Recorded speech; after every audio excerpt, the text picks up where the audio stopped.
Ada minyak, ini minyak andalan saya, racikan saya. Kan saya dulu sering saya bilang, pasien saya nggak pernah saya suruh bawa minyak.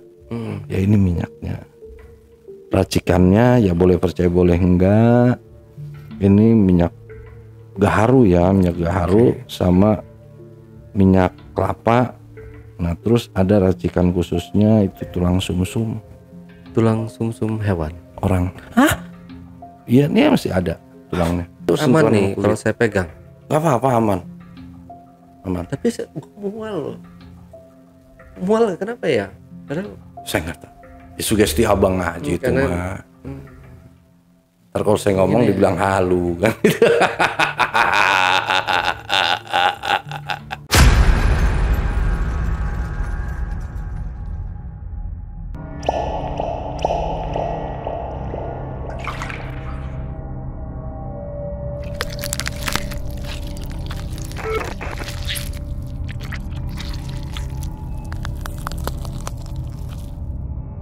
Assalamualaikum warahmatullahi wabarakatuh. Ketemu lagi dengan saya, Ale, host Jejak Backpacker.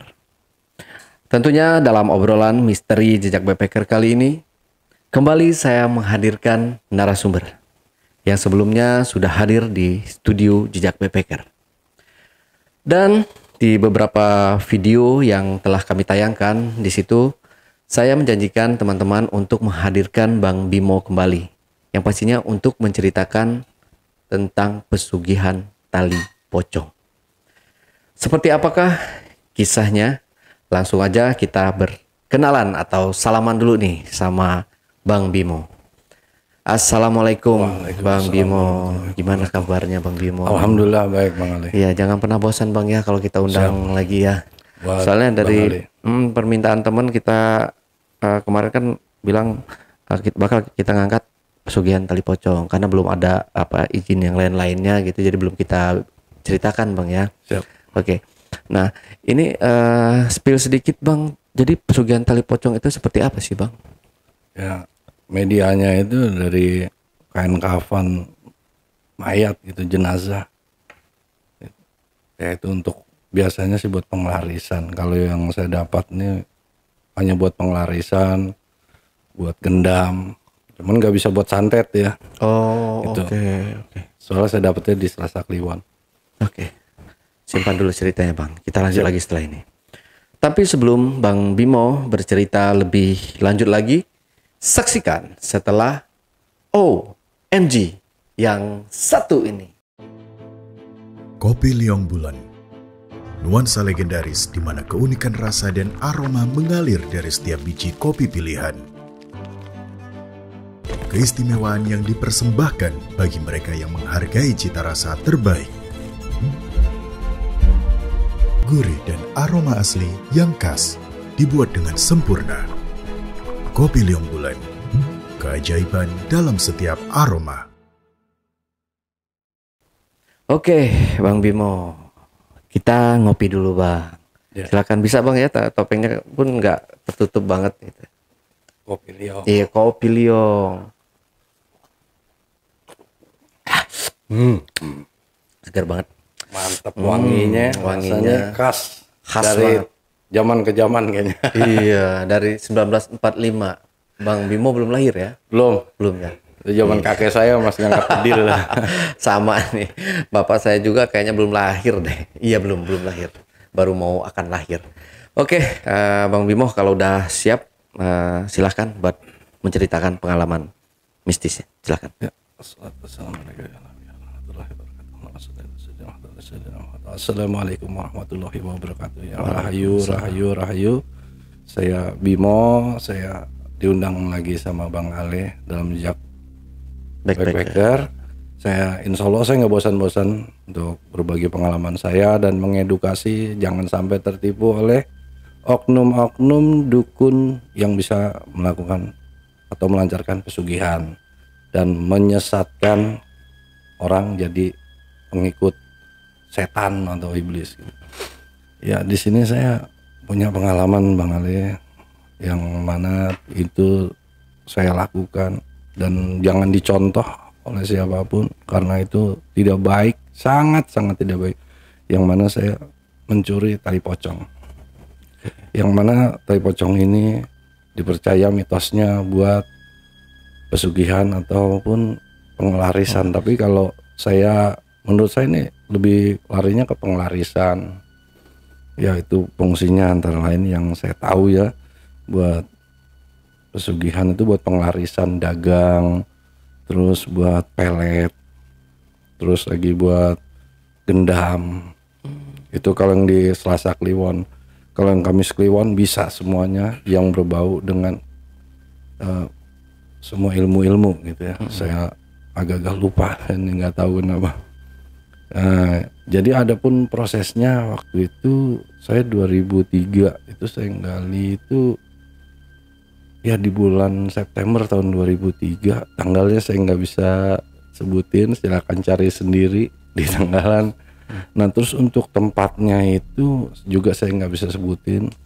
Jadi posisinya itu awal ceritanya saya itu ini masih zaman dulu, zaman brengsek saya pulang antar pacar saya yang kebetulan pacar saya itu tinggal di dekat taman pemakaman umum. Nah sewaktu saya pulang nganter pacar saya itu habis check-in dong. Udah berada di check-in, pulang saya anterin. Sepulang saya dari rumah si pacar saya itu motor saya mogok di tengah pemakaman itu. Nah di situ ada tukang gali kubur lagi gali kubur. Nah mereka ngobrol-ngobrol. Saya bener motor saya ngakalin motor saya. Orang hidup-hidup. Saya duduk di situ ikut ngobrol sama mereka nih. Ternyata mereka lagi ngobrolin calon jenazah yang mau dikubur. Gitu.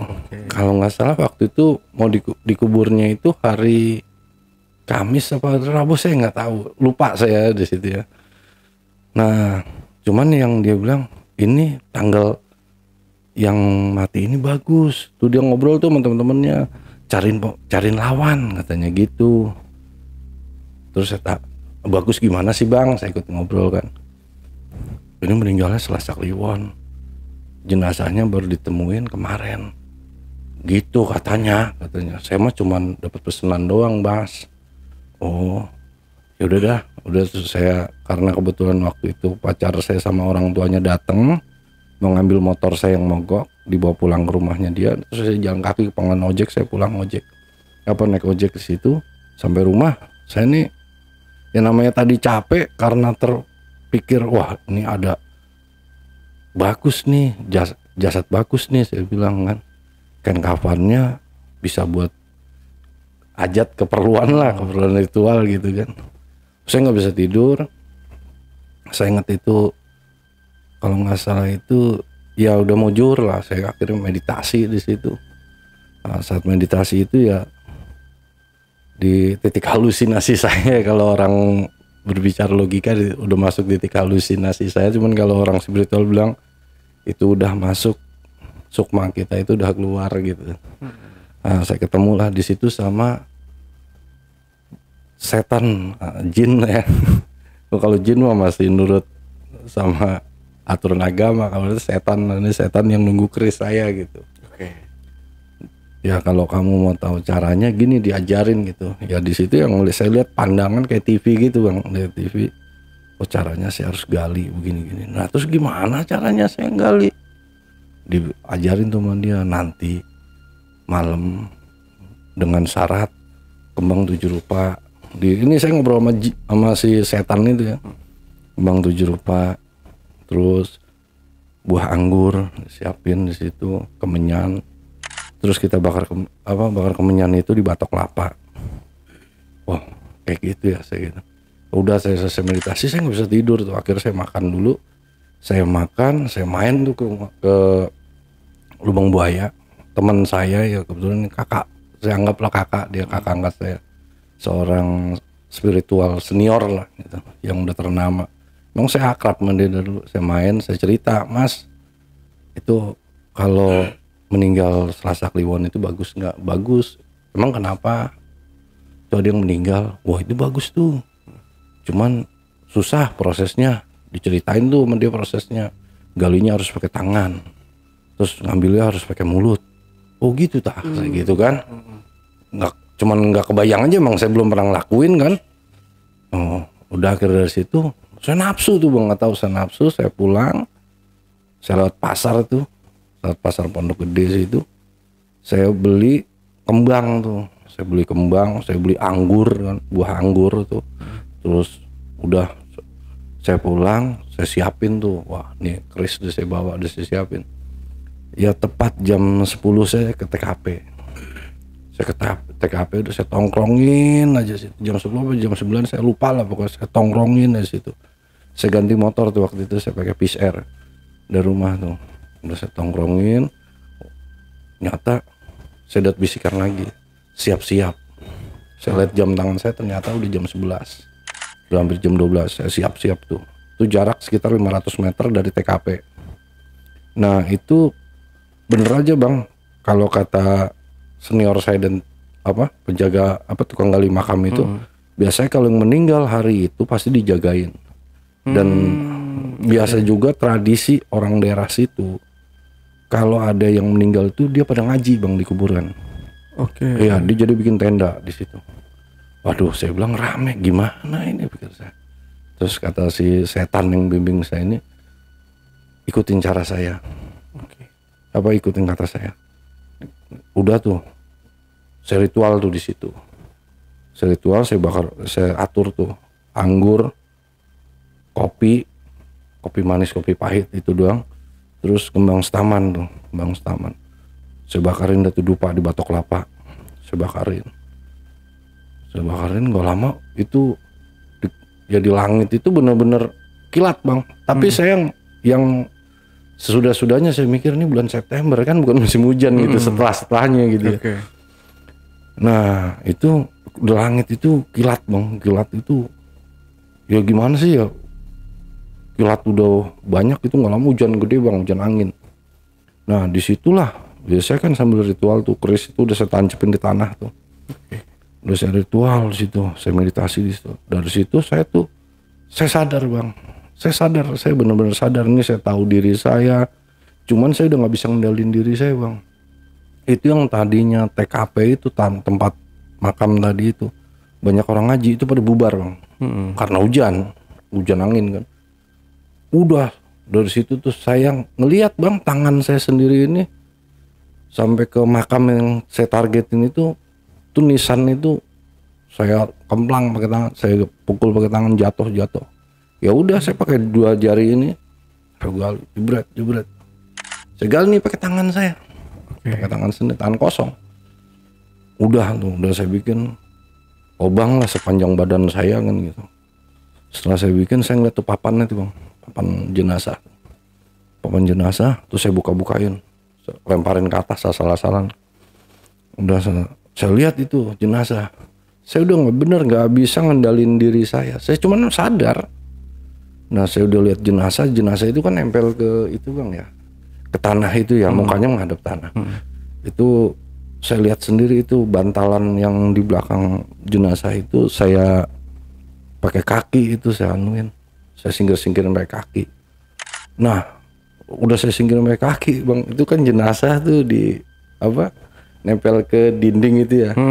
Itu balik bang, gue balik sendiri di situ. Gue balik sendiri jadi telentang. Jadi telentang. Nah di situ saya berdiri di atas jenazah itu. Jadi ini posisi jenazah gini bang ya. Saya berdiri begini. Ini muka jenazah. Saya diri begini. Nah terus saya kayak orang mau sujud bang. Kayak orang mau merangkak gitu. Saya mau merangkak. Posisi tangan saya itu di samping pundak jenazah nih, kanan kiri. Saya bener ngikutin arah badan saya. Cuman sebelum saya ini nyampe begitu bang, yang namanya jenazah kan setahu saya sedakap gini bang ya. Iya. Itu enggak bang. Itu jadi pada saat saya mau antara nyentuh badannya dia nih, itu kain kapan kebuka sendiri bang. Ya entah angin entah hujan ya. Itu kain tuh kebuka sendiri bang. Kain kebuka sendiri, ini kapas-kapas ini kebuka sendiri bang. Nah udah gitu ya saya tempelin muka saya tuh bang.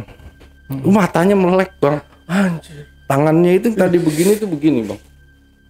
Boleh percaya boleh enggak. Kan saya tahu saya jenazah begini. Setelah saya mau nempelin ya kerasa tangan dia itu dari begini itu langsung ngerasain ke tangan saya yang lagi begitu. Plak. Matanya dia yang tadi tertutup bang tuh terbuka bang, putih semua bang. Ya gimana sih matanya orang mati ya? Iya. Putih semua.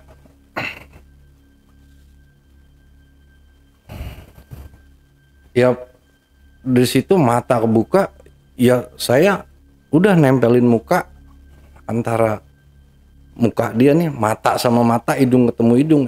Kalau kata saya sih bukan ciuman ya, jadi nempel mulut ya saya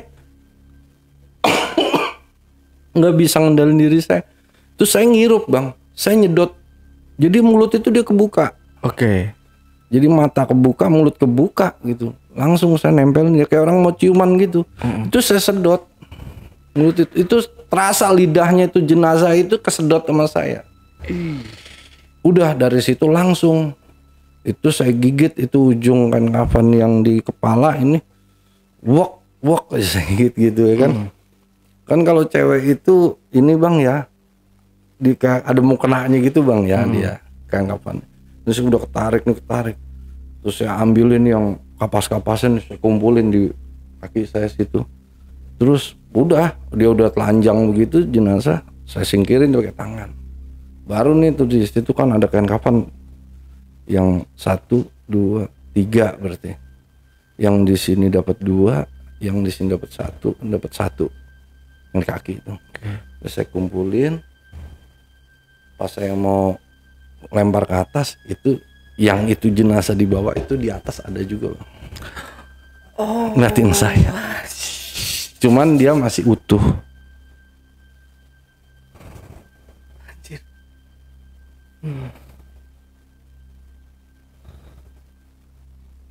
Ya, dia masih utuh di atas tuh ngeliatin saya. Ngeliatin aja nggak ngomong. Ya udah saya naik. Saya bilang sama dia, minggir loh, minggir atau mau gue bakar. Saya bilang, minggir. Saya bilang. Udah tuh hilang tuh dia di situ. Udah tuh papannya saya rapihin 4 biji. Terus kain saya ikat. Itu langsung tanah itu saya ya sama kayak anjing menguburin kotorannya itu bang. Sama. Apa kucing menguburin kotoran itu pakai kaki. Saya uruk-uruk gitu udah saya lari. Saya lari ke tempat tadi saya ritual, saya cabut keris saya masukin. Udah, saya langsung pakai baju. Itu saya telanjang bulat, sorry bang, lupa saya. Pas ritual itu saya telanjang bulat. Benar-benar telanjang bulat bang. Gitu, udah dari situ saya naik motor pulang. Saya pulang sampai rumah itu mau si papan tadi kan, daripada dicurigain sama ibu saya nih kan ya. Saya pulang masukin motor, saya ambil kunci mobil.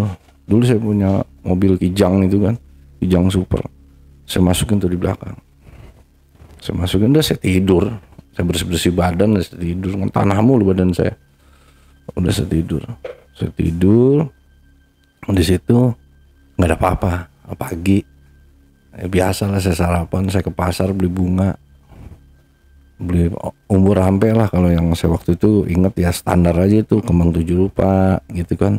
Saya beli anggur, beli apel gitu kan. Terus sama permen itu, permen coklat itu. Nah udah saya umur rampe ini ntar lah habis maghrib saya umur rampe tuh udah saya siapin. Nah setan itu datang lagi. Ya udah ini saatnya manggil si korinnya dia gitu kan. Saya panggil. Dari habis maghrib sampai jam 12 itu bang, itu nggak datang dia nggak datang. Udah ada saya tidur kan, saya tidur sekitar jam 1-an apa ya kan, jadi rumah saya kan tingkat bang, rumah ibu saya itu tingkat. Saya tidur di kamar atas nih. Saya dengar bang di bawah nih teriak ibu saya, wah gitu teriak. Terus saya turun kan, apa mbak, saya bilang ini apa toh? Oh, ano demit, kowe nggawa demit apa toh? Kata. Saya manggil ibu saya kan, mbok. Demit apa? Aku ora ndelok gitu. Saya nggak ngelihat gitu. Iki anak pocong nang ngarepe kulkas katanya. Ada pocong depan kulkas gitu. Gak ada. Udah mbok, ayo udah sama. mak tidur aja, saya temenin apa, ya udah tungguin sini, takut kan saya tinggal berdua doang. Kakak saya udah pada tugas kan, nggak ada yang tugas di sini kakak saya waktu itu, dua-duanya di luar kota semua. Udah saya temenin ibu saya tidur, lalu saya balik lagi ke kamar, nggak ada apa-apa. Besokannya ya saya kerja seperti biasa, cuman saya sih nggak ditemuin bang, cuman yang diteror itu ibu saya, tetangga-tangga saya. Jadi yang ngelihat lewat rumah saya itu pada ngeliat pocong bang. Nah rame lah di situ tetangga-tangga saya tuh, kok sering ngeliat pocong di rumah Bude gitu, ada apa toh katanya, coba tanya sama Pak Haji itu kan gitu. Ibu saya cerita sama saya, kok nggak bawa apa toh le, ibu saya kan tahu saya suka yang aneh-aneh gitu. Orang nggak bawa apa-apa mbak, ya wes kak, apa yang nggak bawa apa-apa nih, saya ngomong ke Indonesia, saya nggak bawa apa-apa. Udah aku pulang ke kos-kosan aja lah kalau gitu. Saya pulang kos-kosan saya tuh, saya parkir mobil saya di Perbanas, saya pulang kos-kosan, cuman itu kayu sama kain kapan saya tinggal di mobil bang. Saya tinggal di mobil, saya tidur di kos-kosan. Saya di kos-kosan itu saya ngeliat sekali doang. Pas saya tidur ya sambil dengerin musik ya waktu itu. Dengerin musik itu saya ingat banget mas punya HP itu 3310 apa berapa sambil main ular tangga itu tuh kan. Lagi asik-asik main ular tangga, jadi posisi kos-kosan itu apa, kamar mandi di dalam bang, kamar mandi di dalam. Ya lagi asik-asik tiduran tuh, saya dengar bunyi kayak orang bengek bang, ngik ngik gitu suaranya. Saya balik badan, ya itu pocong ada di depan kamar mandi saya. Iya, lihat ya itu si jenazah itu. Saya bilang, lu mau gue bakar, dasar bangsat lu, saya bilang. Hilang tuh. Tangga-tangga saya bang pada diteror sama dia, Hansip apa ini. Akhirnya dapat 3 hari di situ, saya dapat cerita nih tetangga saya. Ini ada yang nyuri tali pocong nih di sini. Makanya pocongnya pada gangguin kita. Nah saya ikut ngobrol kan. Pocong apaan bang? Saya gitu. Ini mau banyak apa yang ngeliat pocong katanya. Pocong? Iya. Ini ada yang nyuri tali pocong nih. Kita kalau ketangkap kita gebugin aja. Kita lagi ustadz itu lagi kita mau panggil katanya. Waduh bahaya nih pikir saya kan. Udah besokannya saya ngomong sama bos saya, bos apartemen di Kemayoran dipakai apa? Enggak mau, lu mau pakai deh sebentar segituin. Ya nggak lama, ya lama juga nggak apa-apa, kamu tinggal situ. Ya udah, sana ambil kunci ke rumah. Udah saya ambil kunci ke rumah, saya pindahin tuh bang situ. Satu kain papan itu saya bawa ke atas kamar. Terus saya tidur di situ. Cuman saya nggak pernah lihat bang. Saya nggak pernah lihat, cuman suatu waktu saya punya pacar, saya ajak nginep. Jadi orang nggak benar. Saya ajak nginep. Ya di situ pacar saya bang, yang namanya lagi berduaan pas ya dia habis mau itulah dia mau kamar mandi, di kamar mandi itu yang namanya di wastafel bang. Jadi cewek saya ini lagi ya nyisir di wastafel tuh ya di kaca. Di belakangnya tuh ada dia bang, di belakangnya ada dia. Jerit pacar saya bilang tenang nih, cuman gitu doang. Udah saya pikir makan, udah biasanya kalau gitu kan sekali doang ya. Udah kita tidur tuh, ya besokannya pagi ini bang, pagi pacar saya kan mandi tuh, dia mau berangkat kerja tuh ceritanya. Dia mandi, pas dia lagi mandi tuh pagi bang, jam 6:30 mandi di shower itu. Yang namanya shower kan beruap ya bang ya. Itu di kaca gimana sih ya namanya, kalau orang mandi shower tuh kan ini kaca tuh bang. Ya di luar kaca itu bang, jelas diri. Itu kata dia ya pocong, mayatnya putih gitu ya, mukanya pucet gimana sih ngeliatin dia gitu. Jurit dia pingsan di situ kan, pingsan. Waduh ada apa ini sih? Udah pingsan. Saya kasih minyak angin sama. Terus dia muntah-muntah di situ kan. Wah, saya bilang lo kobun lo. Ih, amit-amit kata dia. Enggak, tadi gua ngeliat itu. Wah, udah saya pegang. Wah, ini kesurupan nih. Apa kesambet nih, udah saya obatin sebentar. Udah, gua mau pulang aja. Besok ntar gua nggak balik ke sini. Gua balik ke rumah aja ya udah sono. Waduh, saya bilang ini kalau nunggu 41 hari lama juga begini kursus teror. Udah, gue tinggal aja di sini tuh. Terus saya tinggal tuh Bang. Nah, saya pulang ke kos-kosan saya. Ada seminggu kemudian saya pulang Bang situ. Seminggu kemudian saya pulang, satpam yang ngomong sama saya, "Bos, di depan kamar bos ada pocong." Ya, yang bener iya, cleaning service pada ngeliat katanya. Hati-hati bos katanya. Apalagi tidur sendiri. Oh biarin dah, ntar kalau ketemu, kalau cewek gue pakai, kalau cowok gue ajak ngopi. Saya kata gitu, saya candain. Saya bilang waduh, ini tinggal 1 hari lagi, pikir saya. Udah saya biarin. Tinggal 1 hari lagi saya dapat petunjuk lagi dari si setan itu, saatnya kamu ritualin. Ya udah saya ritualin, saya panggil, datanglah si Korin. Disitulah saya terjadi komunikasi sama si Korin tadi. Saya panggil, saya tanya, lu maunya apa? Dia minta dikembaliin kain pocong sama. Dia sih ngomong sama saya gini, pulangin harta saya. Harta lu apa? Saya bilang, lu udah nggak punya hak lagi. Lu tuh cuman setan Korin, saya bilang. Lu mau nih, saya gituin, gue bakar. Di situ dia nangis Bang. Sekarang ini milik gua. Nggak mau tahu, ini semua milik gue. Saya tunjuk tuh Bang, namanya kain, namanya papan. Terus saya bilang ini semua milik gue, lu nggak berhak. Dia minta tolong sama saya, kalau lu mau apa, kalau mau itu jadi milik kamu, bebasin saya. Bebasin apa lagi? Saya bilang lu udah terbebas dari urusan dunia. Sukma saya tertahan, kata. Tertahan kenapa? Saya bilang sukma saya tertahan di selatan, di Pelabuhan Ratu, di bawah ini ya saya sebut ya pokoknya di Pelabuhan Ratu lah gitu. Bukan Ibu Kanjeng Ratu Kidul. Ibu Kanjeng Ratu Kidul tuh nggak begitu Bang, nggak ada dia keluar, beliau itu keluar dari Kaputren tuh nggak ada.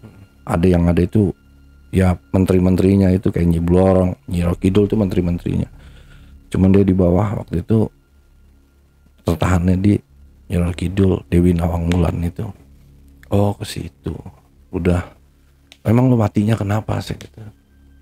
Ya di situ diceritain lah, di situ kayak TV Bang kalau saya ngelihatnya gitu.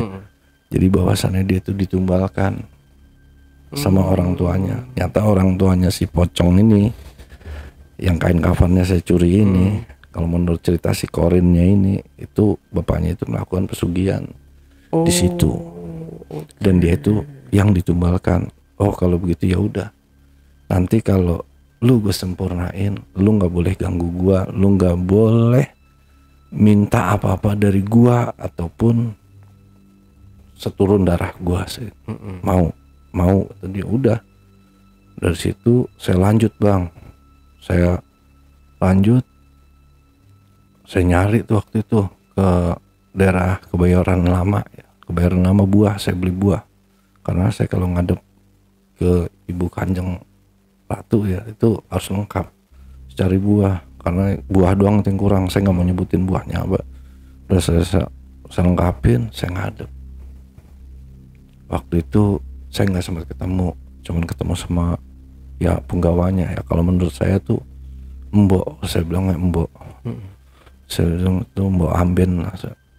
Ya menurut mbok Amben, ibu masih seperti ini pesannya. Ya udah, pesannya itu jadi semua keputusan ada di Dewi Nawang Wulan, harus dilepaskan kan gitu. Sukma ini harus dilepaskan, tapi semua keputusan ada di beliau. Ya udah, saya nggak kerjain hari itu karena udah pagi Bang, yang udah masuk pagi. Besokannya lah saya kerjain. Saya nggak bisa tuh, nggak bisa. Akhirnya saya datang ke Pelabuhan Ratu sendiri tuh, saya bawa mobil, saya ritual tuh di Pelabuhan Ratu. Tempatnya saya nggak mau sebutin. Saya ritual, alhamdulillah di situ ketemu. Saya minta ini dawuh ibunda begini. Ya semua sekarang keputusan dari tangan Kanjeng. Gimana? Ya udah dilepasin, tapi dia minta ganti. Saya bilang saya nggak mau gantinya yang masih sedarah dengan saya. Ya udah, dia minta gantinya yang masih sedarah dengan si pocong. Itu terserah. Nah, akhirnya diambillah bapaknya si pocong ini yang saya lihat. Ini saya minta gantinya ini, kepala itu dipegang, Bang. Saya ngeliat. Jadi itu yang saya, ya gimana yang saya alamin di sana. Terserah mau dibilangin halu atau gimana, silakan. Jadi dibokor itu, Bang, di depan saya itu. Kalau wujudnya Dewi Nawangwulan itu cantik, Bang, orang cantik ya. Yang di lukisan itu mah nggak ada seberapanya. Cantik, bener-bener cantik, umur sekitar 20-an di situ. Nah itu diangkat, Bang, bokor ini nih, dia tangannya masuk, diangkat ini. Saya minta yang ini. Oh, saya nggak kenal itu siapa. Ini bapaknya anak itu. Nah, anak dimasukin tuh ke bokor lagi, diambil nih, tarik. Itu anak, saya ingat mukanya doang ya, Bang ya. Terus saya ditarik itu anak, kepala rambutnya, itu si pocong itu bawa pulang. Udah, saya pegang tangannya, saya pulang, masuklah, sadarlah saya, berarti udah selesai. Ya udah, saya nggak tahu bapaknya itu meninggal atau gimana, saya nggak tahu. Oh, berarti ini jadi milik gue, udah selesai kan? Ya, wah, udah selesai nih. Udah saya istirahat tuh, besokannya baru saya meditasi lagi, saya panggil setan sih itu yang nunggu keris saya. Terus gimana ini caranya ya? Udah selesai, terserah kamu mau apain, kegunaannya buat apa. Udah, kok begini doang, nanti juga ada yang nemuin kamu katanya. Siapin aja ini, disebutin tuh. Mau saya sebutin nggak ini syaratnya? Boleh. Syaratnya itu ya kembang 7 rupa lah gitu ya. Kembang biasa, kembang sekar itu kalau saya bilang, kembang sekar. Terus di situ daging babi, terus daging kambing, 3 jenis daging, Bang. Terus daging sapi itu daging mentah semua. Terus sebentar, kemenyan yang biasa. Terus ya lagi apa, arak tuh, arak Cina. Jadi arak Cina yang putih, bukan yang kuning. Arak Cina. Terus kopi pahit, teh pahit, sama air putih saya siapin. Udah, saya ikutin tuh kata dia. Terus kapan datangnya? Ya nanti juga datang. Siapa? Ya ntar pocong namanya ini. Siapa itu? Saya jujur waktu itu kan saya masih baru, Bang. Dalam dunia spiritual itu saya masih baru dalam hati. Nah, siapa ya? Bener, Bang, nggak lama tuh datang. Ya pocong, rajanya pocong. Ya yang dibilang pocong merah itu ya seperti itu. Datang, kain kafannya merah, ya mukanya hitam, matanya merah. Lidahnya itu keluar sedikit. Lidahnya merah gitu. Cuman di sini yang ngebedain, Bang, di sini nih jidat ini ada 2 tanduk keluar gitu. Itu kalau yang lihat sugesti saya lah, udah bilang aja halunya saya. Tanduk itu ya sekitar segini lah, Bang. Itu melengkung sedikit gitu. Itu pocongnya, warnanya merah. Di situ terjadi komunikasi. Kata dia, kamu mau manggil saya ada apa? Ya, ini saya punya hajat begini. Ini saya punya. Kira-kira kamu mau bantu saya nggak? Oh, ada syaratnya. Saya dapat apa bantu kamu? Ya pokoknya nanti kamu minta sama yang make ini, saya bilang gitu. Kamu nggak boleh minta darah saya ataupun keturunan saya ataupun yang sedarah dengan saya, nggak boleh. Oh, nggak bisa gitu. Ya di situ perang dulu lah, Bang. Lu mau gue bakar, biasa tuh saya punya ada sendiri. Nah, di situ dia menang kagak, kalah juga kagak, saya pun sama seri lah. Ya udah, kita nggak ada gunanya berkelahi lah di sini. Apapun yang nanti kamu minta, saya bantu, asal buat penglarisan dan pengasihan sama pesugihan. Gimana bentuknya? Itu nanti kamu panggil saya, ini nama saya nggak mau nyebutin. Nah, di situ, ya udah, asal kamu dari mana? Ya saya alas P, Pur, orang tahu deh alas P. Oh berarti asal kamu di sana, saya gitu. Ya kalau kamu berkunjung sana silahkan. Nih ciri-cirinya. Nah itu berlanjut sampai nanti pesugihan yang jual sate gagak, yang beli pocong itu. Saya bawa ke sana. Nah di situ ya udahlah, dari situ udah selesai tuh perjanjian tuh udah selesai. Ya udah, lumur sampai tadi saya buang aja sampah. Ya buahnya saya makan sendiri nggak apa-apa. Waktu itu buah saya makan, saya bawa ke kantor, saya makan teman-teman saya nggak apa-apa. Gitu udah dari situ saya main ke rumah senior saya nih yang paranormal tadi. Saya cerita, Mas, almarhum nih teman saya udah almarhum ya, paranormal terkenal lah bang. Kalau di Pondok Gede tahu orang semua siapa dia gitu kan. Nah udah saya cerita, kamu yang ngambil ya katanya. Kok gitu sampai nuduh saya kan. Saya tahu kamu yang ngambil kan. Minta saya kasih dikit dong kan gitu. Ah nggak mau. Saya juga mau kan gitu. Duit ini gitu. Udah di situ. Jadi abang perlu tahu nih dan para pemirsa juga tahu. Jadi di mana di situ ada dukun ataupun paranormal ya yang terkenal itu dia dilingkari dengan para calo yang tugasnya mencari pasien. Nah dari dia ini nih calo ini juga tahu nih, wah si Bimo punya tali pocong nih kan gitu. Di marketingin tuh bang sama dia tuh, wah banyak yang beli. Akhirnya banyak yang mesen sama saya. Ya udah di situ saya sharing dong, saya berani yang mana kan gitu. Nah juga belinya nggak sembarangan bang, itu ya harus orang yang bisa kan gitu. Kalau yang nggak bisa mentalnya rendah jangan deh kan gitu. Pasti nanti yang datang pocong. Nah itu yang beli itu yang pertama saya lupa ingat. Ya karnival dulu apa kuda ya. Yang pertama nih orang Bali yang beli nih, orang Bali. Itu ditukar sama Kia Karnival bang. Tuh, nah terus yang kedua ini Mitsubishi Kuda. Nah terus tali 2 itu ya Mitsubishi Kuda. Nah terus papannya itu papan sama tali yang leher itu saya tuker 2 papan sama tali leher itu saya tuker sama motor Supra 125. Situ udah. Nah dari situlah ada nih ya supranatural juga bilang sayang kalau jual begitu rugi sampean.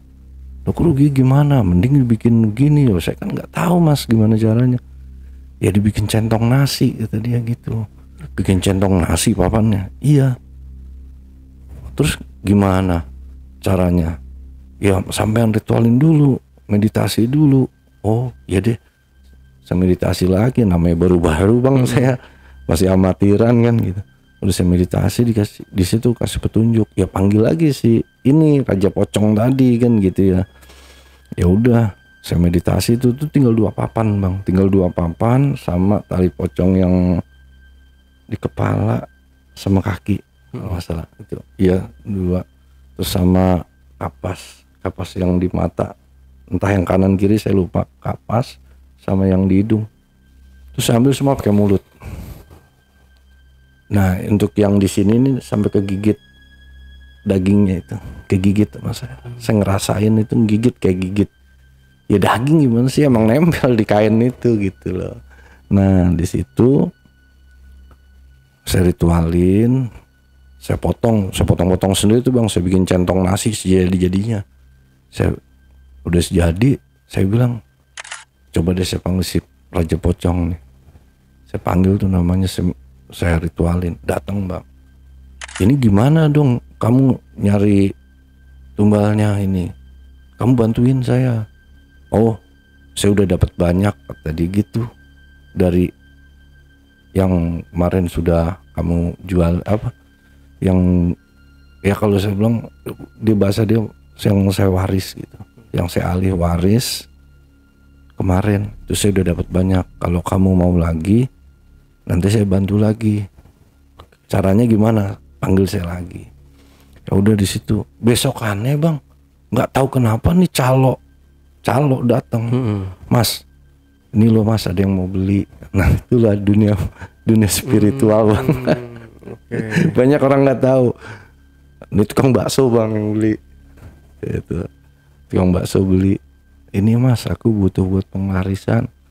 Oh penglarisan apa? Saya bilang, ya katanya sampean punya tai pocong. Tai pocongnya ada, cuman saya nggak mau maharin, nggak mau saya waris kayak gitu. Yang ada tinggal papannya, tapi kualitas sama kalau buat penglaris kayak gitu. Oke. Ya udah nggak apa-apa. Berapa mas? Kalau yang tali pocong itu saya jual 3 juta bang. Terus saya jual 3 juta. Tapi tak ritualin dulu. Saya minta tanggal lahir ini. Kalau udah deal tuh udah saya ritualin. Nah di situ saya jelasin. Ini ada tumbalnya loh, saya gitu. Cuman tumbalnya dia milih sendiri. Saya nggak bisa mastiin kamu, istri kamu, anak kamu. Nah berapa lamanya? Yang penting centong nasi ini jangan sampai keinjak orang, saya gitu. Kalau keinjak ke orang berarti selesai hidupmu, saya gitu. Oh ya mbah, kata dia. Saya udah mati saya, oh mas muda manggil mbah, saya bilang. Udah jadilah tuh. Itu centong nasi kalau nggak salah saya bikin jadi 6 bang. 6. Satu papan itu ya. Itu 2 papan itu saya bikin jadi 6. Kayak centong nasi gitu udah. Terus caranya gimana? Mbah katanya. Caranya yang penting kuah. Ini kalau ngisi tukang bakso ya, yang penting itu centong nasi ini buat ngaduk bang, keaduk sama bumbunya itu. Oke. Nah terus nanti pasti ada pocong yang nyamperin kamu. Nah setiap Selasa Kliwon kamu harus bakar menyan, sama siapin kembang 7 rupa, kopi pahit, sama air putih. Saya gituin. Oh iya mbah, ya udah bawa. Datang lagi tuh. Calo dicaloin tuh waktu itu, dan pokoknya calo semua yang datang. Calo mau pasin calo, habis lah tuh kan, udah habis. Di situ saya nggak pernah didatengin bang, bener-bener nggak pernah didatengin. Nah ini calo-calo ini doang yang datang ngantuin saya. Masih ada nggak om? Gitu ya. Masih ada nggak mas? Tuh ada nih, saya bilang tinggal 2. Itu tinggal 2, cuman nggak saya mau maharin itu. Tinggal kapas sama ya adalah kulitnya dikit, cuman saya nggak mau maharin, saya mau pakai sendiri gitu. Udah, ini saya simpen sampai sekarang, nggak tahu kenapa gitu loh. Masih disimpan? Masih saya simpen. Itu buat apa kalau? Ya saya gini bang ya, saya nggak tahu waktu itu dari kalau nggak salah itu udah setelah yang lain habis itu saya jual, tinggal ini tahun 2014. Nggak tahu saya mau simpen aja gitu loh. Tapi istri tahu? Istri saya tahu. Saya jadi begini tuh istri saya tahu, yang nggak tahu tuh anak saya doang. Istri saya tahu begini. Walaupun istri saya seorang ya dikatakan orang agamais, cuman dalam tujuannya dia orang tuh pasti ada masanya gitu. Kalau istri saya berpikir tuh seperti itu. Nah nggak mungkin lah selama saya seperti ini tuh. Makanya kalau dibilang lucu bang ya. Kalau kata orang kan, kalau orang brengsek dapat orang brengsek. Saya juga bingung. Saya bener orang brengsek ini kok dapat istri? Ya katakan alim bang. Abang kalau mau tahu istri saya dulu mah orang jarang kita ngelihat yang kayak pakai nikof bang. Yang matanya doang. Istri saya udah dari dulu bang. Dari tahun. Iya. Dari dulu saya kenal dia itu. Dari sekian banyak pacar saya yang gak pernah saya sentuh dia. Saya punya harapan memang dulu satu saat nanti gue pengen punya anak begini, punya istri begini, anak begini. Ketawain sama temen-temennya, lu paling dapetnya sama modelnya kayak lu. Tapi saya nggak tahu saya dapet istri yang begini sampai sekarang. Itu. Tapi itu boleh lihat bang ininya. Apa namanya? Tali pocongnya boleh. Tali pocongnya itu. Oh, buat jejak backpacker saya kasih bonus. Saya tunjukin ya, jangan dikasih. Saya nggak mau. Kasih bonus ada berapa macam. Nah, sebentar. Nah, ini juga ada minyak. Ini minyak andalan saya, racikan saya. Kan saya dulu sering saya bilang pasien saya nggak pernah saya suruh bawa minyak. Ya ini minyaknya. Racikannya ya boleh percaya boleh enggak. Ini minyak gaharu ya, minyak gaharu sama minyak kelapa. Nah terus ada racikan khususnya itu tulang sumsum. Tulang sumsum hewan orang. Hah? Iya ini masih ada tulangnya.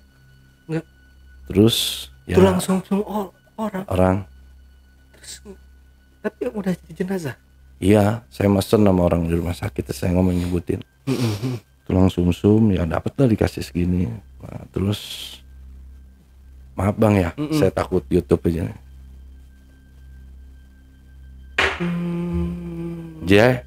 Min, umurnya harus di atas 4 bulan. Jadi dia udah ada unsur nyawa. Itu tulang sumsum, terus sama ini tadi si alis nih, bagian alis. Saya lupa yang kanan yang kiri. Saya gigit. Yang ada masih dagingnya. Itu kalau mau dilihat tuh. Saya nggak sanggup. Kalau ada lidi sini saya mau ambilin. Nah, tuh kalau abang mau lihat tuh tulang. Kalau mau dicium silakan. Baunya renyah sih kalau menurut saya. Saya nggak bohong, silakan. Kalau mau nyium, enggak bau bangke. Ya, okay. Saya jamin. Saya paham. Nah, kalau ini jangan. Udah merinding, udah. Jangan dibuka, bang. Saya takut bulu matanya masih ada bulu matanya. Nah, ini nih, ini yang hidung, ini hidung. Ini saya nggak tahu apa ini daging apa, saya nggak ngerti lah ini. Kayaknya sih kemenyan, soalnya kan jenazah tuh ada kemenyannya bang ya. Kadang tuh diawurin menyan. Ini hidung. Nah ini yang di sekitar mata. Ini kapasnya. Itu kapas. Ini kapas yang nutupin muka. Nah ini kainnya. Ini kain yang di kepala nih, di ujung ya, kepala. kuncirnya itu. Sama di ujung kaki. Oh. Ya. Ini nggak pernah saya cuci, cuman saya bakarin menyan aja. Cuman warnanya bu, ya bang di atas. Iya. Aman bang, insya Allah aman. Udah saya kondisikan. Tapi saya namanya belum pernah. Jadi ya gemeter. Ya saya makanya ini doang sih.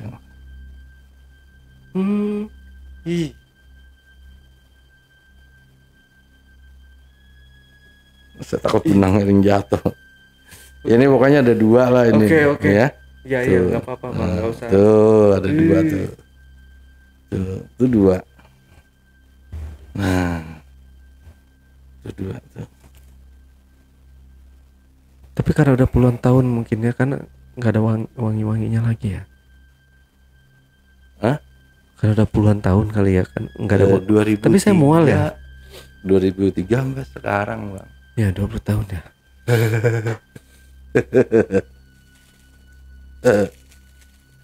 Nah ini kemarin kan saya cerita sate gagak itu lawon kunti. Nah, ini orang bilang mau dibilang lawon kunti. Nah, nggak berani. Atau pepek WW ini. Ya ini. Apa? Pepek WW? Lawon kunti atau apa? Popok WW. Pepek WW. Pepek WW. Jorok dong, kemaluan WW ya. Oke. Ini. Popok WW. Nah, WW. ini saya nggak paham nih. Nah, kalau ini ya kalau mau enggak baunya enggak. Nah, untuk makainya bang ya, orang kan ada yang disabukin, ada yang diapain.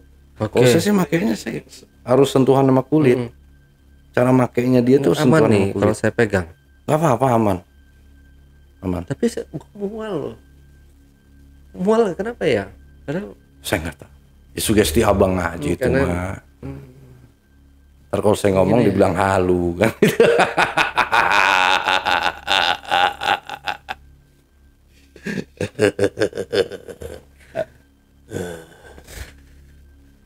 Oke. Ini popok WW. Kalau ini sifatnya bukan buat pesugihan bang, kalau dia. Ini menurut saya ini untuk sihir, untuk gendam dan sihir. Didapatkannya dari dari sate gagak itu. Nah, kunti kan kalau menurut saya kunti itu ya setan nggak punya harta dan kelas rendahan itu kunti gitu. Kuntilanak mau yang cowok kayak yang cewek. Kalau yang cowok kan palanya di bawah itu dia. kakinya di atas. Nah cuman kalau ada kunti yang udah tua banget itu hartanya cuman ini, dia tuh begini, dia tuh kayak megangan sapu tangan gini. Nah itu kita ajak tukar. Kalau ini nggak ada tumbalnya bang, cuman dia hanya yang beli sama dia doang, yang barter sama dia doang, nggak bisa diwaris kalau ini. Itu namanya dibilang popok wewe. Makanya orang mau beli juga saya bilangin nggak bisa, popok wewe itu nggak bisa diwaris. Kalau emang kita nggak mau make, ini kita panggil nama kuntinya gitu loh. Kan pada waktu transaksi itu kita tanya namamu siapa, kita saling kenalan gitu loh. Itu tukar sama sate gagak nih, ya udah dia dapat sate gagak kita, nah dia mau bantuin kita selama kita mau pakai ini. Nanti kalau nggak mau pakai kita manggil dia lagi, kita ritualin pakai sate gagak lagi, nih gue pulangin gitu. Ini kalau menurut yang saya percayai dan yang saya pernah lakukan gitu loh. Nah terus kalau tali saya masukin aja kayaknya ya. Iya. Biar kayaknya bang, nggak apa-apa, siap. Ini kalau ini saya nggak mau buka, bukan masalah. Ada bulu, kalau mau ada bulu matanya saya takut jatuh kan tinggal di sini. Sih cuma dikasih batas waktu 3 hari. Jadi kalau orang yang pakai penglaris atau pesugihan tali pocong ini nanti kayak misalkan si tukang bakso tadi nih pakai dia kan minta ya, tapi dia dapat kebagian yang mana tuh? Oh centong ya. Centong. Nah tapi kalau untuk yang ini? Kalau yang ini ya biasanya sih hasilnya nanti tanahnya tuh. Jadi ini bang, dia tuh biasanya ya dia ditaruhnya itu di atas bang, di atas si anu baso tuh, di atasnya itu pokoknya. Kalau kita jualan, raknya ya, rak gerobaknya itu. Itu di situ. Nah terus kalau dijualan nasi, ya dia harus di atas nasinya. Kenapa di situ? Kalau secara mistisnya itu kita berpandangan secara supranatural, itu nanti kalau orang bisa lihat, itu di atas itu ada pocong lagi nyelerin ludahnya bang. Nah pocongnya itu dari mana? Pocongnya itu dari anak buahnya si pocong merah tadi, yang warna merah tadi. Itu dikirim tuh sama dia berapa orang gitu, berapa pocong gitu. Tuh, nah terus kalau buat orang itu nggak bisa didompetin bang, dia harus nyentuh kulit seperti dia sama ya kayak gelang lah, pokoknya harus bersatu sama kulit gitu. Harus nyentuh sama kulit, nggak bisa taruh dompet, nggak bisa. Nah terus kalau ini ada tumbalnya bang, dia random sistemnya. Siapa aja yang udah makan dia gitu. Dan terus kalau ini tuh nggak bisa kita cariin, kita tebar tuh nggak bisa bang. Dia sendiri yang milih nih. Kalau pesugihan pocong tuh gitu, dia sendiri yang milih. Yang penting dia udah dikasih makan dari hasil rewangan itu gitu loh. Mohon izin saya boleh minum dulu. Iya bang.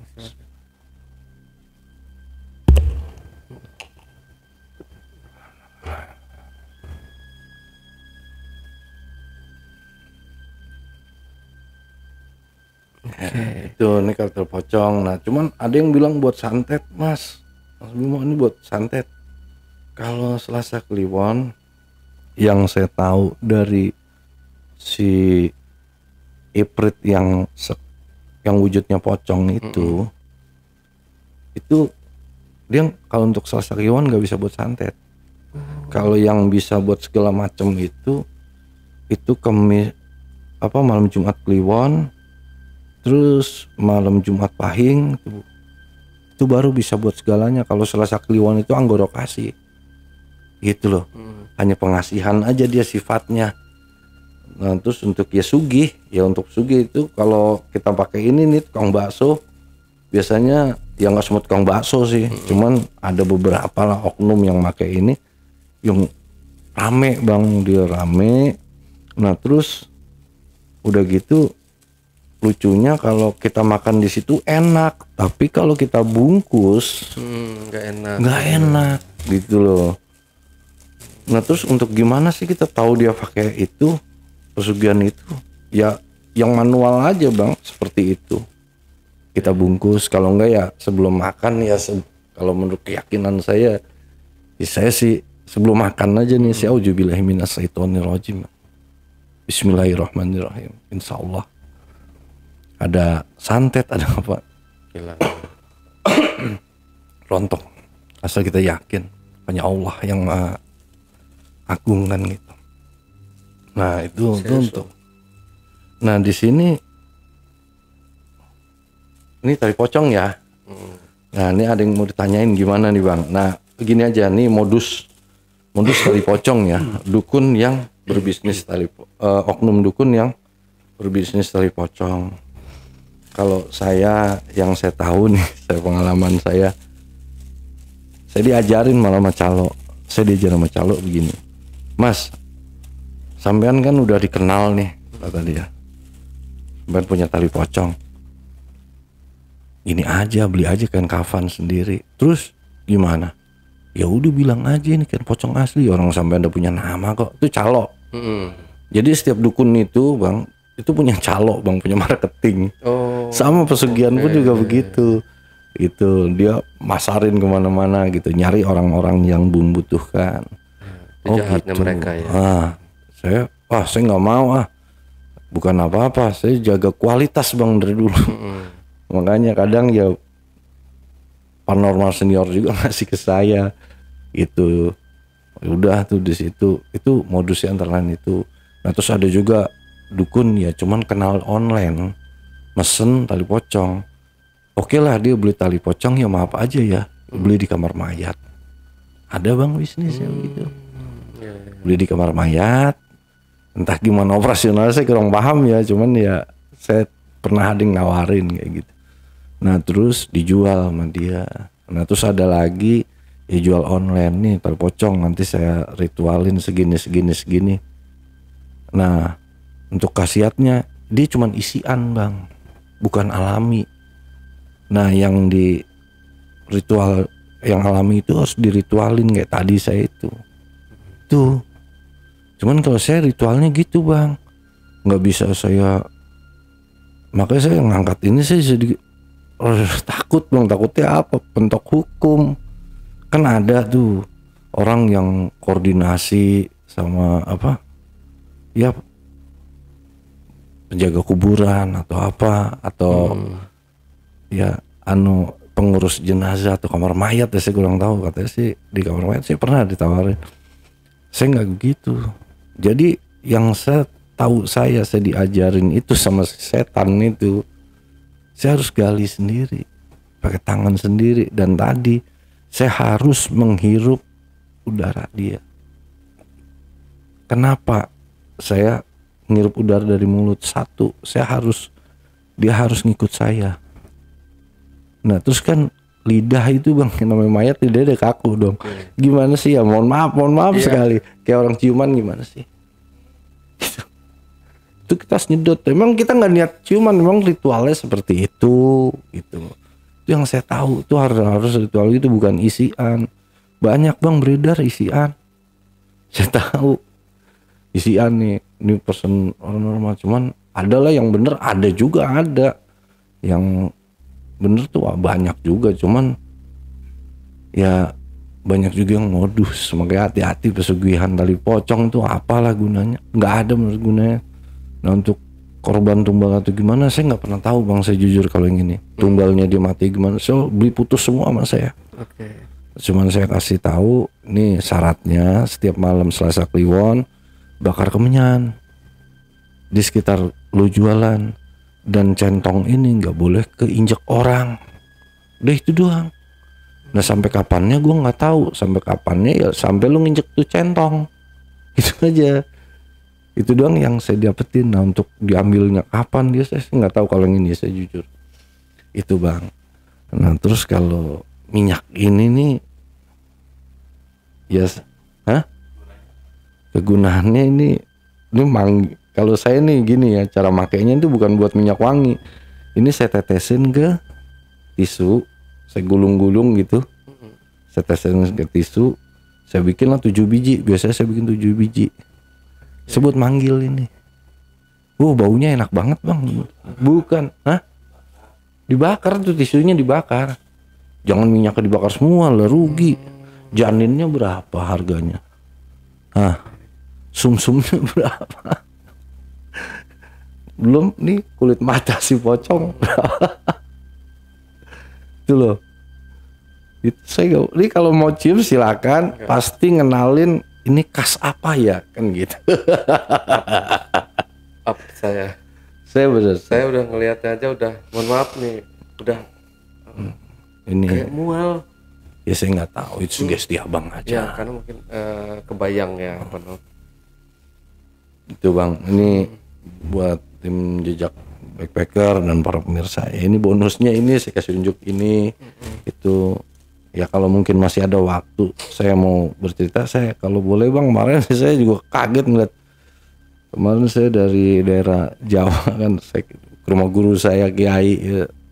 Saya lagi silaturahmi, saya lihat Abi, saya manggil Abi itu sampai, kamu kok masih ngejar ke Tenaran lagi gitu. Tenaran gimana Bi? Saya di sini begini, saya jelasin. Ya ntar kan orang jadi menuhankan kamu lagi, fitnah lagi nanti buat kamu, saya digituin. Ya udah, terus gimana Bi? Yang penting jangan sampai orang menuhankan kamu lagi. Sekarang kan yang kemarin tuh kamu belajar yang tersirat. Sekarang kamu belajar yang tersurat dulu. Ya, kemarin yang tersurat. Apa tersirat itu saya udah pelajarin, yang tersurat saya belum bang. Saya jadi belajar ngaji lagi dari nol. Cuman ya kayak kemarin saya di sana, saya di Ruqyah. Terus saya dibekam, nih ada bekasnya. Saya dibekam. Ya di ngajiin lah gitu, didoain saya di sana. Nah di situ kalau boleh saya pesan beliau ini, saya disuruh menjelaskan bahwasannya yang perjalanan itu saya pernah mati suri dulu gitu. Dimana yang saya ketemu cahaya itu, soal di situ waktu dia nonton itu kan distelin sama anaknya itu. Ini tolong kamu jelaskan, ini bisa menjadi fitnah akidah antara gitu bang. Saya minta waktu sebenarnya. Jadi yang pada saat perjalanan saya bertemu sebuah cahaya itu, pada saat mati suri itu kan saya ketemu cahaya itu. Saya tanya, engkau siapa? Aku adalah aku. Saya tanya yang kedua, sebenarnya saya ada 5 jawaban gitu, cuman saya yang disuruh lain 3 aja saya jelasin. Ya, di situ pertama, aku adalah aku. Saya tanya lagi, kamu siapa? Aku tiada awal dan tiada akhir. Engkau siapa kan saya tanya. Aku yang banyak dikenal dengan nama orang, dan yang keempat dan kelima saya nggak berani. Saya mohon maaf. Dan ini pesan ataupun dawuh daripada abi saya, Kiai di daerah Jawa Tengah. Itu kan kemarin saya bilang saya lagi di sini, saya kasih lihat fotonya kan. Itu saya di pesantren itu gitu. Nah di situ. Nah terus juga saya nggak saya nggak bicara masalah tentang agama ya di sini. Oh di situ ya udah saya jabarkan dengan keyakinan saya gitu loh. Nah terus yang kedua juga teman-teman kan nanya nomor telepon saya atau gimana, saya pengen berobat sama saya. Saya jujur ya guru saya ngelarang saya gitu, ngelarang karena apa? Saya disuruh belajar yang tersurat dulu. Sebenarnya demi Allah, saya kalau ngeliat orang yang seperti itu, hati nurani saya keluar, saya pengen bantu. Dan pun andai kata pun kemarin saya udah membantu, ada yang saya obatin, ya saya berpikir lagi. Dulu Abi sering ngomong, hindarilah fitnah-fitnah itu gitu, yang menyebabkan itu jadi fitnah buat saya. Hindarilah ketenaran lagi gitu. Ya udah, makanya saya mohon maaf nih para pemirsa kalau ada yang mau minta obatin sama saya nggak bisa apa-apa gitu loh. Saya nggak bisa apa-apa, saya lagi belajar lagi dari nol, belajar yang tersurat ya tentang baik ya gimana saya jelasin ya. Nah, situ yang kedua, terus teman-teman nanya itu kalau uang setan itu punya duit dari mana. Nah ini perlu saya gambarkan lagi. Jadi itu sebenarnya kayak pesugihan sate gagak itu kan, itu semua tipu daya bang sebenarnya. Tipu daya si iblis, Iprit tadi. Saya bilang langsung Iprit. Jadi kalau menurut saya tuh Iprit itu dia tuh pangkatnya perwira lah gitu. Kalau di tentara mungkin pangkatnya tuh dia udah brigjen lah gitu. Dia udah brigjen. Nah dia tuh punya bawahan misalnya buto hijau yang laki yang cewek. Nah kalau buto yang cewek itu dia itu kepalanya ya cewek bang, cuman badannya itu ular, cuma warna hijau, itu buto cewek. Nah terus dia punya bawahan lagi gundruwo gitu. Misalnya gundruwo ini yang tukang tagih itu gundruwo mau pocong gitu loh. Nah terus bawahannya lagi ya kunti si tuyul itu yang orang berpikir itu kan botak calingan gitu. Terus tangannya 5, enggak bang, tangannya itu dia ada yang 3, saya lihat ada yang 2, nggak tahu itu halusinasi saya atau gimana, itu yang saya lihat seperti itu matanya itu ya mau keluar gitu, botak caplang gitu. Kakinya dia sama kayak kita, cuman biasanya depannya yang lebar. Itu ya pendek-pendek sih tapi nggak kecil, kalau saya bilang cebol gitu ya situ. Nah itu duitnya itu dari mana? Itu tipu daya dia. Kalau saya penyempurnaan juga nih bang, di situ yang saya bangun pertama itu adalah sugesti ke si pasien saya gitu loh, sugesti ke pasien saya. Jadi lo yakinin duit ya. Jadi juga di situ kan saya jelasin, ini duit pokoknya nggak boleh langsung lo masukin semua ke bank, lo hanya pakai sedikit tapi lo habisin sebelum sekian. Saya jelasin kalau pesugihan sate gagak lo habisin sebelum 41 hari. Lewat 41 hari duit ini udah bukan duit itu. Nah di penglihatan dia itu duit memang bang, sebenarnya itu bukan. Ini saya buka aja ya. Yang saya lihat itu bukan duit, itu ya entah daun, entah sampah apa di situ di karung itu saya lihat. Itu dia ngeliat itu duit semua mas, itu duit semua. Udah jangan nyebut nama. Oh iya gitu. Nyebut ya gagal semua itu. Jadi pertama saya bangunin sugesti, makanya saya bilang itu nggak ada bang goib seperti itu. Nah terus ada pun yang saya lihat itu bener duit asli tapi dikit. Nah itu dari mana? Itu dia itu mindahin bang, ngambil dari tempat-tempat lain. Jadi bukan dia punya bank kayak kita gitu, nggak ada. Itu tipu daya semua. Jin itu setan itu saling menipu, mereka pun saling menipu gitu loh. Makanya saya bilang ada itu yang lihat di sana jin punya bank goib. Enggak ada, itu lu ketipu. Nggak ada bank goib itu nggak ada. Kalau menurut pengalaman saya ya.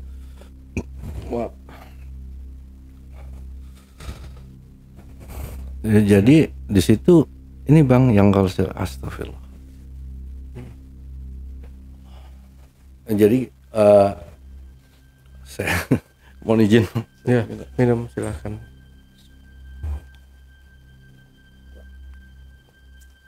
Jadi bang goib itu yang saya lihat ada, saya perhatikan 2. Yang pertama itu tipuan, bener-bener tipuan mata gitu, mata sihir lah berarti sihir goib kan. Dari si Iprit tadi. Nah terus yang kedua ini bener duitnya ada tapi nggak sebanyak itu. Nah itu dari mana? Itu mindahin dari tempat lain bang. Nah cara mindahinnya gimana? Ya dipindahin aja ya kayak tuyul gitu. Nah terus itu yang beli itu dari siapa? Itu jin-jin yang udah berkelas bang, maksudnya udah levelnya udah tinggi, yang udah mendekati Iprit, yang sudah bisa menyentuh atau memindahkan barang. Itu dia yang beli itu, dan dia itu biasanya sudah dipuja orang gitu, makanya dia punya kekayaan yang dia boleh mindahin tadi, yang dia boleh nyuri tadi. Nah itu biasanya yang kayak gitu bang, itu duit hanya dipakai, lo hanya boleh pakai sehari sekian gepok gitu, nggak boleh lebih. Nah di situ kalau kita bener-bener ngelihat bang, itu kan udah banyak banget tuh bang jin yang nungguin. Itu ditungguin bang duit. Dia misalnya ngambil 5 gepok nih, ya dia beli ke sono, ntar dia habis beli itu ke sono, duit itu hilang lagi, balik lagi ke situ. Makanya dipikir duitnya balik lagi, wah masih banyak aja gitu. Itu makanya semua saya bilang bang goib itu nggak ada, itu semua tipu daya gitu, tipu daya goib dan si dukun yang membangun, oknum dukun yang membangunkan sugesti tadi. Kalau ada bang goib, negara kita bisa inflasi kali ya. Kalau bahasa kerennya gitu loh. Ini saya bongkar aja gitu loh. Itu makanya semua dukun itu pertama tuh sugesti dulu dibangun ya bang. Oknum dukun tuh semua di situ sugesti dulu. Kayak contoh misalnya saya mau nganterin pasien nih ke tempat ini, saya sebutin dulu di sana itu petilasan, yang nunggu itu ratunya ini, bentuknya ini. Saya bangun dulu sugesti ke sana. Nah terus pas pada saat meditasi barulah di situ. Ya kalau menurut saya tuh sukmanya dia saya bawa. Cuman kalau menurut orang berpikir logika, dia itu sudah terhipnotis oleh saya gitu. Cuman kalau saya sih ya itu ya pasien-pasien saya alhamdulillah ya nggak banyak sih yang berhasil, cuma 70% lah. Gagal-gagalnya mereka kan biasanya pas di mau potong tumpang bang, mereka dapat hidayah. Siapa yang mau ditumbalin nggak jadi, alhamdulillah dia nggak jadi gitu. Cuman yang berhasil ya 70% gitu. Ya kalau sebulan saya nganterin 6 orang dari tahun 2000 sampai tahun 2020 berapa orang itu? Gitu loh. Jadi ya inilah cerita tentang pesugihan itu ya. Nah terus kalau untuk dukun itu penghasilannya dari mana? Ya bervariasi bang ya. Kalau saya kan memang saya anggapin hobi. Gimana hobi ini menghasilkan? Saya harus memberikan pelayanan yang terbaik. Gimana caranya? Ya saya punya cara sendiri. Ya saya kerja, saya punya gaji. Ya abang tahu sendiri saya. Mungkin narasumber paling mahal saya kali ya. Yang penting kopi liong bang. Iya. Nah, kagak. Saya kenal. Ya ini pemirsa juga biar tahu nih. Ntar saya dibilang settingan atau gimana. Iya. Demi Allah, demi Rasulullah, saya ngajuin jadi narasumber sama admin Jejak Backpacker. Ini saya demi Allah, demi Rasulullah, saya nggak ada kenal Bang Ale dan admin ini semua mas ya. Saya nggak kenal, bener. Dan ini juga mungkin perlu saya bilang juga ya ke penonton ya. Jadi untuk Bang Bimo ini jujur ya, apa namanya, benar-benar kemarin waktu di session pertama kita undang beliau ini, kita kasih ya biasa kan kalau narasumber yang setiap narasumber yang kesini kan kita kasih fee ya, bayar buat uang transport atau segala macamnya gitu. Tapi saya jadi nggak enak nih. Jadi ditolak nih sama Bang Bimo gitu. Dia benar-benar nggak mau gitu. Jadi intinya kalau yang saya lihat Bang Bimo ini emang benar-benar dari hati ya Bang ya, untuk bercerita, sharing bareng buat teman-teman semua gitu. Biar teman-teman juga jangan ada yang pernah kayak melakukan pesugihan atau yang lain-lainnya gitu ya. Iya, dan itu bersekutu dengan iblis tadi. Itu bang. Jadi benar saya kagak gimana penghasilan dukun gitu nanya. Ya penghasilan saya punya kerja, saya punya gaji. Saya gaji sebulan di kantor saya itu 15 sampai 20 juta sebulan. Slip gaji kalau mau lihat saya kasih lihat slip gaji bang, kan gitu. Saya gitu. Dia gedean ini dong Bang Bimo dari saya ya pendapatannya ya. Saya nggak bohong bang. Iya. Saya nggak bohong. Pantesan ya cuma dikasih gitu nggak mau ya. Ya belum ada bisnisan lain belum, ya ada lah kan gitu. Saya nggak mau sebutin ya. Kalau bisa, makanya kalau dukun penghasilan dari mana di bawah rata-rata atau gimana ya abang lihat sendiri dah. Nggak apa-apa bang ya, saya lihat ya. Nggak apa-apa. Itu kan yang pokoknya aja. Yang rembesnya kan belum. Ya itu total saya terima segitu. Nah makanya tergantung manajemen si dukun tadi gitu loh. Dan juga kenapa saya dulu anuin orang, bantu orang pesugihan itu saya nggak pernah pasang tarif. Mereka mau kasih berapa, untuk khusus yang sate gagak saya nggak pasang tarif dan saya nggak pernah minta. Kalau emang mau ngasih saya tanya dulu mau ngasih berapa lo sama gua. Itu saya nggak minta banyak-banyak. Saya nggak minta banyak-banyak. Lu mau ngasih berapa? Kalau berhasil ini gua ambil, kalau nggak berhasil ini gua balikin. Karena saya tahu dia cuma sebentar, gitu. Itu sebangsat-bangsatnya saya dulu, gitu loh. Itu makanya saya di sini saya berusaha.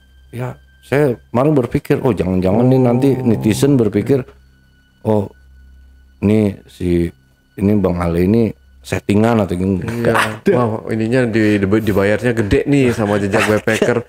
Aslinya mas, jujur nih demi Allah ya, Bang Bimo ini sudah saya jejel-jejelin bawa gitu. Nggak mau. Yang beneran penting kopi liong. Ya yang penting kayak kopi liong gitu. Gitu Bang. Tapi ya, bener loh Bang, saya yang jadi yang nggak enak jadinya. Wis, jangan gitu Bang. Saya mudah-mudahan saya hadir di sini ada manfaatnya. Tapi emang bener ya, namanya ini ya, Ya ada bobonya dikit Bang. Iya benar. Ini kan Bimo bukan nama asli Bang. Terorang nama asli. Tenar lagi saya kayak dulu. Gede banget loh. Ini saya boleh ngelamar nggak sini Bang? Ya. Itu Bang. Saya Oke, Bang Bimo ya, mudah-mudahan ini jadi meluruskan pembelajaran kita semua ya, bahwa yang syirik-syirik dan menyesatkan itu adalah perbuatan yang tidak dibenarkan sama sekali. Jadi jauhi dan jangan coba-coba mendekati hal yang kesyirikan ya teman-teman ya. Dan sekali lagi jangan juga teman-teman mengontak kita atau meminta kontaknya Bang Bimo gitu ya. Iya Bang. Soalnya banyak Bang, semenjak Bang Bimo tayang ada yang minta kontaknya, entah buat apa sih, katanya mau berobat atau apa segala macam. Saya nggak paham deh. Gitu ya teman-teman ya. Ambil hikmahnya aja dari kisah ini. Ini adalah kisah kelam masa lalu dari Bang Bimo. Dan sekarang ini titik ini Bang Bimo itu sudah tidak melakukannya lagi. Benar ya Bang ya. Insya Allah istiqomah. Itu Insya Allah istiqomah Bang Bimo dengan dan istrinya juga ini pakai nikab lo, bayangin dia pakai cadar bininya. Ya dari masih di SMA. Saya kaget lo nggak nyangka. Oke, Bang Bimo terakhir mungkin Bang Bimo ada pesan lagi yang mau disampaikan ke pemirsa di rumah. Silakan, mungkin banyak yang belum paham dan belum mengerti. Jadi wajib nonton sampai selesai ya. Oke, silakan Bang Bimo. Ya, pesan saya tidak lain ya, hindarilah yang namanya pesugihan atau kemusyrikan, hindarilah. Ya, bagi yang masih melakukan kemusyrikan segeralah bertobat, kembali ke jalan Allah situ. Nah, terus bagi yang sedang mencari, jangan di situ banyak penipunya, banyak sekali penipunya. Ada maklarnya, ada dukun palsunya, oknum lah, banyak sekali. Saya minta tolong, udah jangan lakukan pesugihan, berpasrah diri, terima keadaan, terima ketetapan, itu ikhlas, terima keadaan di situ.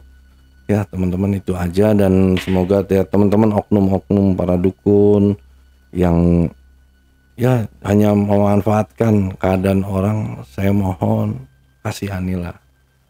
Ya, amalkanlah ilmumu sesuai dengan apa yang diperintahkan dalam agama kan. Agamamu apa ya, amalkan ilmumu dan keahlianmu di seperti itu sesuai dengan apa yang kau pahami gitu, atau kau yakini kan gitu. Ya gitu aja sih Bang, saya nggak bisa ngerangkai kata Bang gitu. Oke Bang Bimo, terima kasih. Oke teman-teman semua, itulah tadi obrolan misteri Jejak Backpacker bersama narasumber kita Bang Bimo.